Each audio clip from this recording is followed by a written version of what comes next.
So the question here is, what the heck does the Levitical priesthood have to do with the 21st century worship leader? And this is actually a concept that I've thought through a lot and has really helped clarify how I do ministry, how I raise up leaders, my understanding of leaders. And, a lot of times, I use something called the cumulative principle, and that may be something we can discuss in another discussion here. But the cumulative principle is basically that any way that you see worship expressed in the entirety of the scripture is accessible to us in the 21st century New Testament church era. And when we see bowing down, we can freely incorporate that. When we see raising hands and singing songs, we can freely incorporate that. Musicianship, we can freely incorporate that. Where this kind of draws a line for us here is, clucking like a chicken or something not in the Bible. So we're going to kind of probably turn away from that.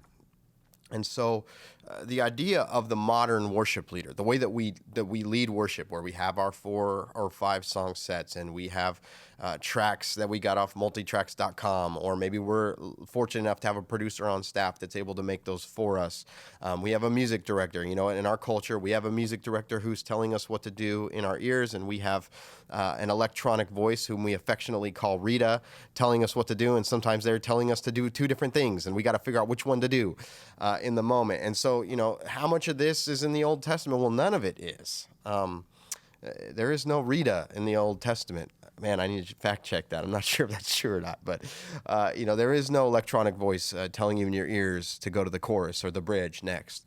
And so I'm kind of understanding that the role of worship leader, really the role of anybody who serves in the church, is borrowed from the idea of the Levitical priesthood. In early Israel, the nation was split up into 12 tribes, and each tribe had a position or a job to do. And the third tribe, the Levitical tribe, the tribe of Levi, basically their life was set apart for the purpose of serving God's house. And how this clarifies things for me, that I am grabbing my office of worship pastor, I'm grabbing it from the Levitical priesthood, is that it helps me understand, number one, that my whole life is to be set apart for the work of taking care of God's house and his people. That's my whole life mission.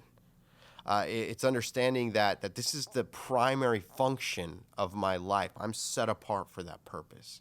Number two, it helps clarify some things for me about the people that I work with. That means that the tech guys are set apart for the work of taking care of God's church. That means that the ushers may be set apart. It puts us all in this lump category of worship leaders. We all are.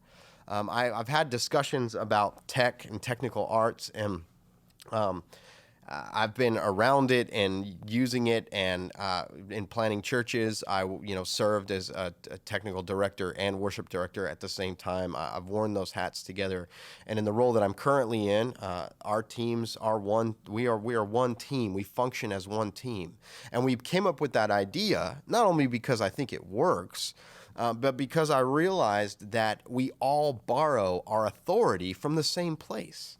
The worship pastor who's singing the song is borrowing his office from the same place that the technical director is performing his service of taking care of audio and taking care of RF frequencies and everything that he does. And so it really helped clarify for me that there really is no difference between these two roles, except for the outpouring of the way that we function in those roles. Our jobs are the same, to take care of God's house and God's people. And this helped my thinking a lot. In fact, I would have discussions with other worship leaders, and they would tell me that, the worship leader's job is to bring the experience, and the technical director's job is to support that experience. He supports staff, and understanding that these roles kind of had a hierarchy. And after thinking through it, I've rejected that thinking completely. If we all borrow our office from the Levitical priesthood, then we all have the same value and function in the house. And I think this would be echoed again when Paul would say that we're all members of the same body. The mouth speaks, the hands move, the feet take us to where we need to go. It's the same in our roles in the church. And I think understanding it, and really taking the label of worship leader and expanding it to everybody who serves in the house, I think was so important for where our culture is and the health and the the harvest kind of season that we see ourselves in. Not only that, but I think that it's really interesting that in Numbers chapter 18, verse 21, that Moses here is going to define the Levites by how they receive their income. And the Levites receive their income from the tithe that's given to the church. And so, I think that just further clarifies that anybody who takes a paycheck for the service of God's people can consider their office borrowed from the tribe of Levi, from the Levitical priesthood, and that they therefore should set their whole lives apart for the purpose in which God has called them. And it is their primary function. And so when I invite somebody onto church staff, when we're going through the interview process, I want them to understand that this isn't just a job. This isn't just a 9 to 5. And you guys who work church, it's never 9 to 5. It is a lifestyle. It is a calling. It is a privilege, not a right. And to be set apart for the work of God's kingdom is so important. Not only that, but thirdly or fourthly or whatever number I'm on here, is that it adds a aspect of reverence to what we do. And I know for me, there are weeks where I am leading 4, 5, 6, 8 services a week.